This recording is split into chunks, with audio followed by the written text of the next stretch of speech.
Hey guys, it's the Nerdy Movie Guy. So today I'm going to talk about the next movie in the Expendables trilogy, Expendables 3. Now, I've shown you guys the steelbooks for the other two. I really like the blue. I really do. I think it's a nice color. It's a nice, pretty physical piece to have in my collection. I really like this movie, so I want to tell you guys more about it. This one, of course, comes off as well. There's another quote on the back of the steelbook itself, so I won't spoil it for you guys if you haven't seen it.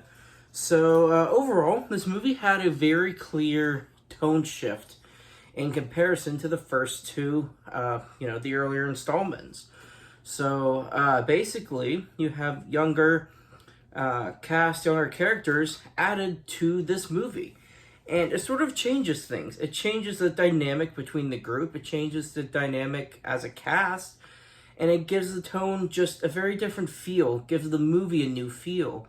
And I think it really elevated this franchise. I haven't seen the fourth. I've only seen the first three. So I don't know what they did with the fourth yet. But for the third, I really enjoyed what they did with it. So they kind of pivot the characters to where the younger characters become part of the crew. And you have the old and young are sort of, they don't really connect with each other at all. The only slight spoiler I'll give you guys, Sylvester Stallone, his character, is about the only one that can see common ground between all of the characters. So I think he's a great actor for, great choice of actor and character to kind of blend these two generations together as far as cast is concerned. And as far as viewers, I think. It brings in some new viewers. I think this definitely helps. And I really enjoyed what they did with all of the action. It sort of felt like they took the good pieces of the first and the second, put it in the third, but just did more with it. So that part I really enjoyed. The action didn't feel worse. It didn't feel better. It felt new. And that's what I enjoyed. So, of course, you got new additions to the cast. You got Harrison Ford is now in this movie, which his character is amazing. Harrison Ford always delivers, and this movie is no exception. So I really enjoyed it through and through as far as the plot is concerned.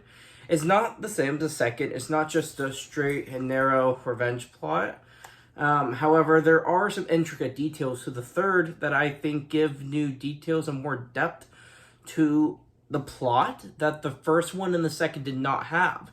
So that's something I appreciated about the third. It felt like a new story. It felt like a different kind of plot. Of course, it gives brand new kinds of dialogue for their cast. So I was really impressed with the third one. It's hard to say which one's my favorite. They all have a unique piece that attached to each one that the others just don't have. So it's sort of hard to compare, in my opinion. But I really enjoyed it. I think the action was 10 out of 10. The cast was 10 out of 10. The plot was, I would probably give it 7.5 out of 10. It was a fun movie, and that's all movies like this need to be.